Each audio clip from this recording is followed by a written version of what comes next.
Apa hukum keluar 3 hari bersama jamaah tabligh? Keluar 3 hari jamaah tabligh, apa hukumnya? Di India, jamaah tabligh itu dari India. Namanya Maulana Ilyas dan Maulana Zakaria Kandahlawi. Di India nggak bisa tabligh akbar begini. Di India nggak bisa tabligh akbar begini. Kalau tabligh akbar begini, datang Amitabh Bachchan, Sanjay Dutt, Hema Malini, Rani Mukherjee. Hafal juga Pak Ustaz. Nggak bisa. Maka ijtihad Maulana Ilyas Zakaria Kandahlawi, mereka datang dari rumah ke rumah. Dakwahnya dari pintu ke pintu, door to door. Assalamualaikum. Waalaikumsalam. Kya hal hai? Tike kuch kota hai. Kya hal hai artinya apa kabar? Tike artinya kabar baik. Kuch kota hai judul film. Saya pun nggak tahu apa itu. Acha. Saya paling bingung ngomong sama orang India. Antara iya dengan tidak, goyang kepalanya sama. Saya tanya, kya hai Diki? Saya tinggal di hotel kamar berapa? Aja katanya. Lantai 3 apa 4? Aja katanya. Maka ini datang dari India. Mereka ulama-ulama ahli hadis. Siapa yang kaya, punya duit banyak, kerja tidak mengikat, 3 hari datang ngajak ke pintu. Assalamualaikum, waalaikumsalam. Ayo ke masjid ya. Ayo datang pengajian ya. Mereka inilah yang berdakwah di jalan Allah. Abdul Somad ceramah ke Bontang. Kenapa? Karena diundang Pemko. Abdul Somad ceramah ke Bontang. Kenapa? Karena diundang Bada LNG atau LNG Bada. Tapi mereka yang datang rumah ke rumah, ada yang undang mereka? Tidak ada. Ada proposal untuk mereka? Tidak ada. Mereka datang lillahi ta'ala. Ini jamaah tabligh aliran sesat Pak Ustaz. Kenapa sesat? Karena mereka berjenggot. Nabi Muhammad berjenggot. Karena mereka bersorban. Nabi Muhammad bersorban. Karena mereka pakai jubah. Nabi Muhammad pakai jubah. Kenapa Ustaz nggak pakai jubah? Ini orang ramai narik-narik. Kalau sempat saya pakai jubah, tanggal jubahnya. Maka saya pakai celana biar supaya cepat lari, nanti selesai ceramah langsung masuk mobil pulang. Jangan katakan mereka sesat. Mereka adalah orang yang mengajak ke jalan Allah. Mereka aslinya dulu preman, bertato, kumis tebal, anting-anting, gak kenal agama. Tapi datang jamaah tabligh di terminal, ini preman. Datang, bremo, tato besar, gambar ular kobra. Datang itu jamaah tabligh, memukul ular kobranya. Hei, ayo ke masjid. Berani anting ada saya. Besok dia datang lagi. Lama-lama preman ini tersentuh. Datanglah dia ke masjid. Ini bukan cerita bohong. Ini bukan cerita yang diada-adakan. Seorang preman di kampung saya. Rambutnya panjang, punya meja biliar. Tidak pernah sholat. Akhirnya saya pulang dari Mesir. Dia yang jadi imam di masjid. Bismillahirrahmanirrahim. Saya heran. Siapa ini? Assalamualaikum warahmatullahi. Yang punya meja biliar. Saya tanya, abang gimana ceritanya tobat? Ustadz nggak pernah menceramahi aku nggak pernah datang ke masjid, aku nggak pernah dengar khutbah, aku nggak pernah nengok tabligh akbar. Tapi ada orang yang datang ke meja biliarku, mengajakku. Siapa itu? Inilah dia jamaah tabligh. Berapa banyak orang dapat hidayah karena mereka. Kalau engkau belum sanggup seperti mereka, jangan ejek olok-olok mereka. Ini banyak orang ngejek. Apa itu? Itu jamaah kompor. Apa itu? Itu jamaah KUPJ. Apa itu KUPJ? Kelompok Ustadz Panjang Janggut. Oleh sebab itu maka mereka dakwahnya lembut. Assalamualaikum Pak Haji. Waalaikumsalam. Ayo ke masjid ya Pak Haji. Jangan ajak-ajak saya. Kamu belum lahir, saya sudah haji. Apakah mereka jamaah tabligh berhenti? Mereka besok ajak lagi. Assalamualaikum Pak Haji. Waalaikumsalam. Ayo ke masjid ya Pak Haji. Kan sudah kubilang kemarin.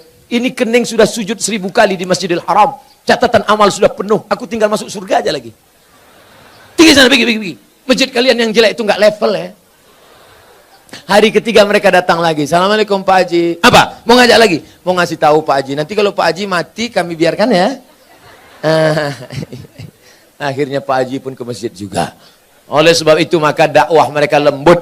Apa pernah jamaah tabligh marah-marah mengkafirkan? Enggak. Mereka datang ngasih siwak, minyak wangi, ngasih sorban, ngasih parfum. Ayo ke masjid Pak Ustaz. Kalau nggak setuju, mereka nggak marah. Apa pernah jamaah tabligh marah sama saya karena saya nggak berjenggot? Enggak. Apa pernah mereka mengatakan, yang nggak berjenggot masuk neraka? Jangan kelahi gara-gara jenggot. Jamaah tabligh berjenggot DJ. Aku ngeliat ente berjenggot kayak kambing. Yang berjenggot juga marah. Aku kambing, kau nggak berjenggot anjing. Akhirnya berantem anjing sama kambing. Yang senang siapa? Musang berbulu ayam. Mereka nanya, kenapa mereka kelahi? Gara-gara jenggot. Di masjid lagi. Iya, untung kita nggak ke masjid. Rusak persatuan. Itu tidak terjadi di Bontang. Kenapa? Karena Bontang tertib agamis. Mandiri, aman, nyaman. Kalau terjadi, mungkin di dekat-dekat perbatasan luar Bontang. Apa yang harus saya lakukan ketika ibu saya selingkuh sudah 3 kali kedapatan? Apakah saya boleh membenci dan memarahinya? Apa yang sebaiknya dilakukan bapak saya, Pak Ustadz? Engkau dulu lahir ke dunia ini lewat rahim ibumu atau lewat tabung gas 9 kilo? Apakah bisa kau katakan, Mama, aku tak pernah? Tidak pernah, kita pernah lalu di perutnya, lalu di rahimnya, dan dia meregang nyawa. Itu tidak bisa kau pungkiri. Oleh sebab itu, bahwa dia bersalah, ya, tapi kesalahan dia tidak membenarkan kedurhakaan engkau. Maka caranya bagaimana? Suruh bapakmu menasehatinya. Bapakmu pun kok bisa dibuat selingkuh 3 kali? Kemana bapakmu selama ini? Laki-laki itu kan tahu dia. Periksa HP-nya. Tiba-tiba di HP ketawa-ketawa. Kau ngapain siapa? Sama siapa? Sama mantan, Bang. Reuni-reuni dia pergi. Tanya dia. Ibu-ibu kalau reuni bapaknya ikut. Nanti pergi sendirian. Ditanya, mana gambar suamimu? Ini. Gantengan aku ya? Iya, Bang. Akhirnya semua berawal dari macam. Udah macam abang saya. Udah macam adik saya. Berawal dari macam, berakhir dengan macam-macam. Oleh sebab itu ini mesti kita jaga.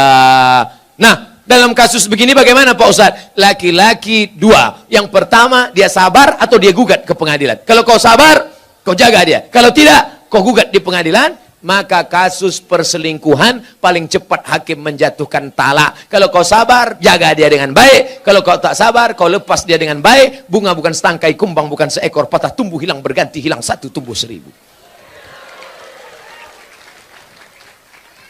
Gimana? Sabar? Saya sabar Pak Ustadz. Jaga dia sampai mati, saya jaga Pak Ustadz. Lupakan yang lain, lupakan. Jaga dia. Tapi jangan mulutmu berkata sabar, hatimu berkata yang lain. Gimana aku bisa menerima dia? Dia sudah diobok-obok 3 orang. Ustadz, seorang akhwat, ada ingin saya tanyakan. Ada orang melamar saya, tapi saya sedang menyukai orang lain. Bagaimana ya Pak Ustadz? Ini mancing-mancing aja. Ada laki-laki melamar engkau, tapi hatimu sedang suka dengan orang lain. Maka kau tengok dulu mana di antara 2 laki-laki ini yang bisa menyelamatkan engkau dunia akhirat.